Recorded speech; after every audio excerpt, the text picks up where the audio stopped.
Hey everyone, today I'm going to be talking to you about atom probe tomography of niobium-3 tin wires. My name is Laura Wheatley. I am a second year DPhil student from the University of Oxford Material Science Department.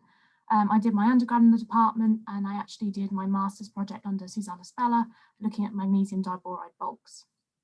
I've moved on to the atom probe tomography department, a group within the department. So I'd like to thank the atom probe group and the CFAS groups at Oxford for all their help so far, and also Florida State University for providing the samples. So most of this talk I was meant to give at ASC.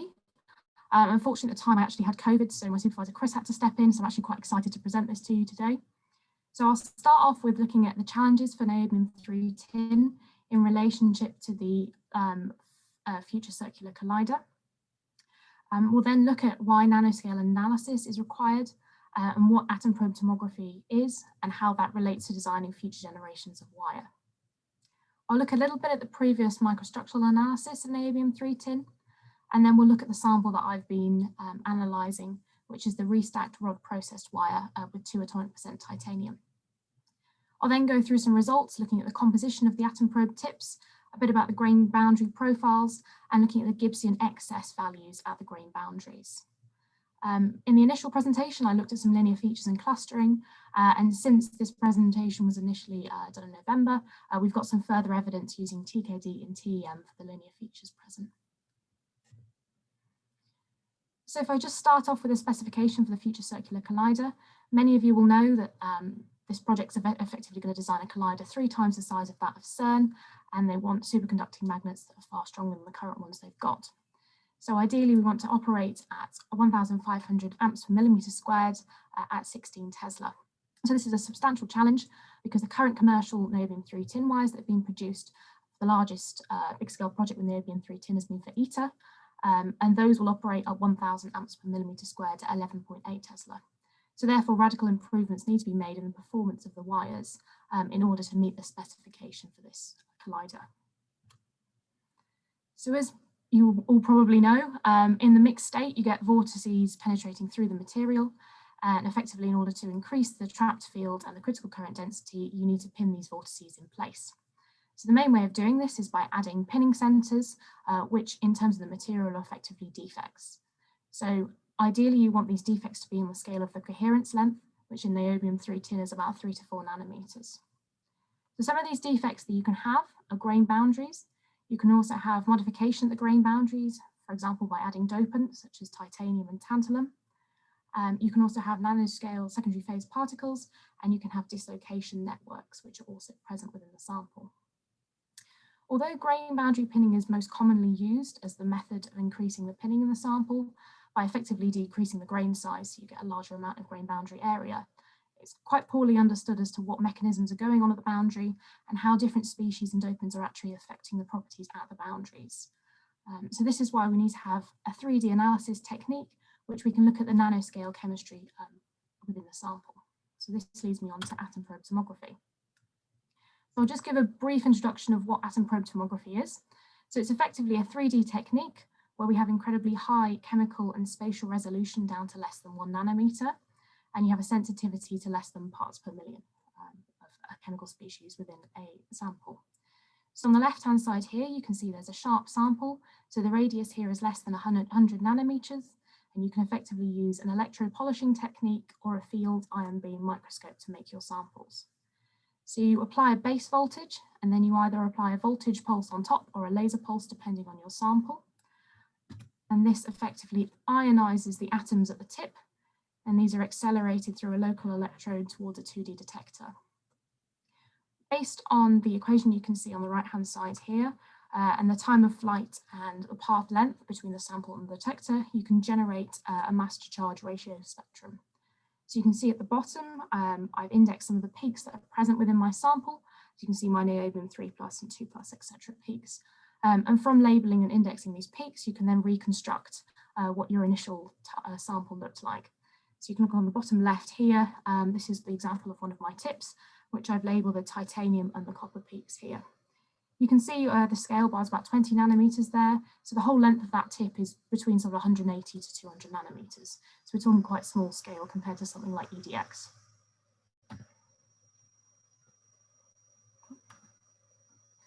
Let's initially look at what the previous atom probe work has been done on the samples.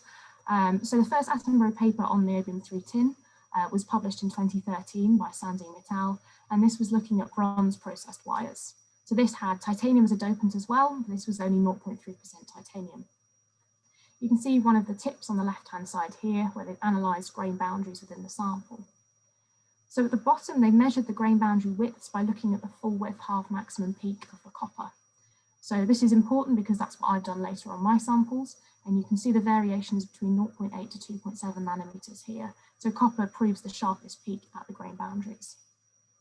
You also get a depletion of niobium at the boundaries, roughly 14% here, and you can get an excess of copper and titanium atoms.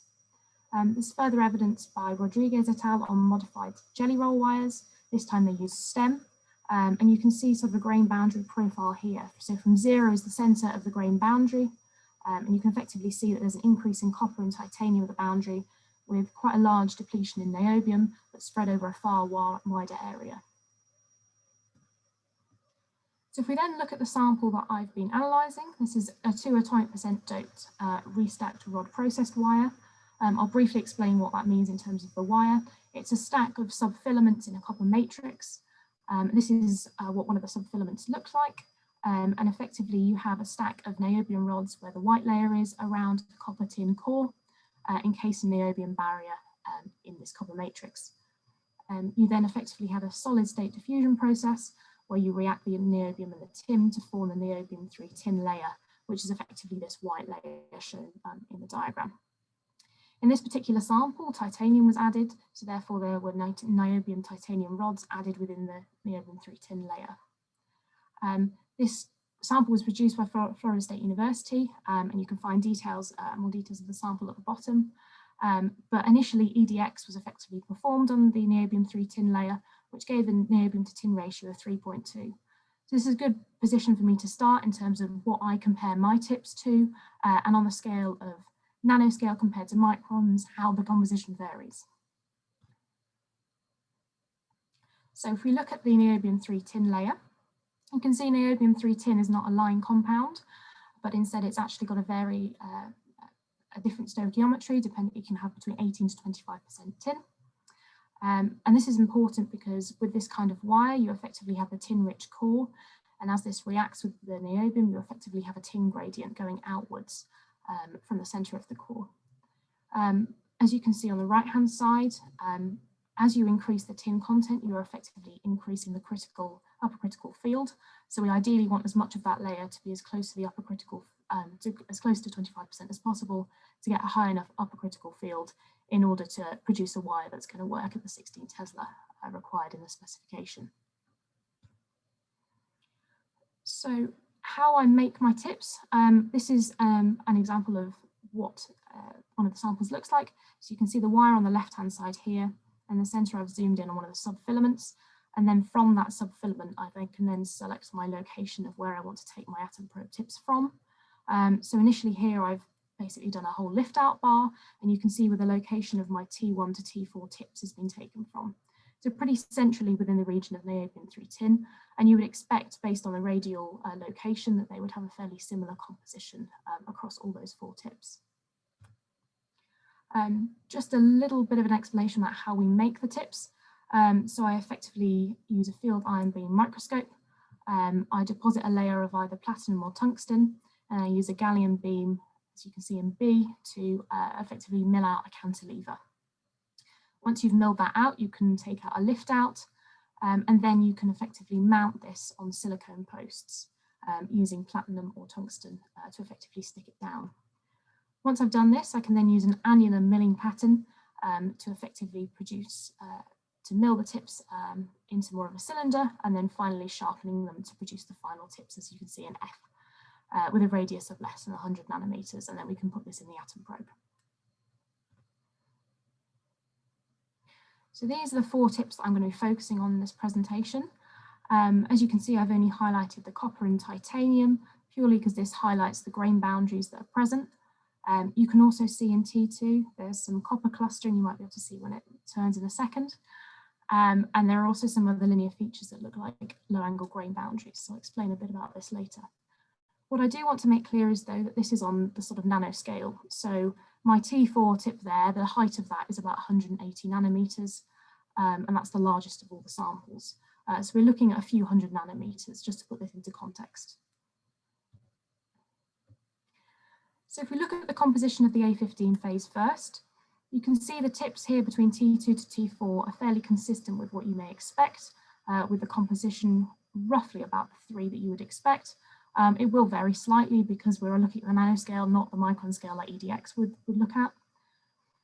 But you can see for T1, we've got a far higher ratio than you may expect. So initially I was a bit confused by this, then I looked back at what my T1 tip actually looked like, and you can see the amount of grain boundaries within this particular tip. You can see it in the center here. So the actual volume of grain boundary within this tip is far higher than any of the other tips. And this is important because at each grain boundary, there is a depletion in niobium. So as you have the depletion in the niobium, it's effectively pushing it out into the grains, and therefore you're getting a higher amount of niobium in the grain region than you would otherwise if you had far larger grains. So this is artificially effectively putting up the ratio of niobium to tin, is what we can see on the first diagram. And just to check this, I effectively looked at the niobium to tin ratio throughout the whole tip, as you can see on the right-hand side here. And you can see that T1 has a fairly consistent composition to all the other tips. So it's important to look at how the composition varies depending on the grain sizes as well. Here we have a grain boundary profile, which is typical of all the grain boundaries I looked at. You can see there's a sharp peak in copper at the grain boundary and a slightly wider peak in titanium. Again, you can see this niobium depletion that was previously seen by the past 2 papers I referenced, but they did not mention an increase in tin. And across all my grain boundaries, I've seen an increase in tin at the boundary. Again, on the same sort of length scale as the niobium depletion, about sort of 10 to 15 nanometers. So I went ahead and measured the grain boundary widths by using the same method that Sandy Mittal used, by using the full width half maximum of the copper peak. And this gave me values between sort of 1.1 to 3.8 nanometers. So slightly wider than they had measured, but also this is a slightly different wire that was produced in a slightly different way. So not unrealistic values at all. So then I went on to look at the Gibson excess values at the grain boundaries. I just wanted to briefly explain what this means. So effectively, you're looking at the number of excess atoms I at the boundary over effectively the area you're sampling. And you have to also take account for the detection efficiency of the atom probe you're using. So the one I use is 80% efficient, so I need to take account for that. It's a very useful way of quantifying excess solute at an interface, and incredibly useful when looking at the segregation of a species. But the problem is you do assume it goes to one single plane, which is fine when you have a peak of some kind of element that's very narrow. But when you have it in a far more diffuse setting, then it's far harder to get realistic values because you're effectively not in a single plane, you're over a far larger area. And also you have to make sure that your analysis direction is 90 degrees to your boundary, which isn't always 100% possible. So here I've effectively measured the excess of copper and titanium atoms at the boundary. And compared to what Sandy Mittal saw in their paper, the actual titanium values they got, they had a 0.3% doped wire, and this is a 2% wire. If you multiply theirs by a factor of sort of 6, you do get very similar numbers to what I'm seeing. So there is some consistency there, which is nice to see. Just to say, the way I did this is by putting a region of interest box over each grain boundary, and then effectively looking at the profile across the box over each boundary.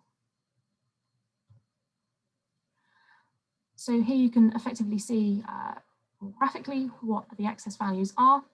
I haven't included any excess values for tin or niobium, and for the reasons I stated earlier. Because these are far more diffuse, you cannot get realistic values of Gibson excess. You need to use some other method to effectively quantify what you're getting in terms of excess or depletion. So that's something I haven't presented here, and hopefully some numbers that I can do in terms of percentage later on. So we also saw some linear features within 2 of the tips. It looks to be low angle grain boundaries, and these were highlighted by looking at the copper isosurfaces that we plotted. So this is a 1.7 atomic percent copper isosurface, which particularly highlighted this dislocation features. I then effectively measured the spacing between these features, and this gave an average spacing of sort of between 4 to 6 nanometers. So we wanted to see whether this was just present in the atom probe, whether it's random that we came across these, or whether we could see this through any other analysis technique. So we were lucky enough to be able to have a TEM sample made of this titanium doped sample. And you can see one of the images in the center here. We can effectively see these dislocation features very similar to what we've been seeing in the atom probe. So I effectively calculated the different spacings across these different features in a multiple selection of different images. So here I effectively made line profiles across 3 different parts of the dislocation feature and did this for every single set of dislocations and effectively calculated the spacing here.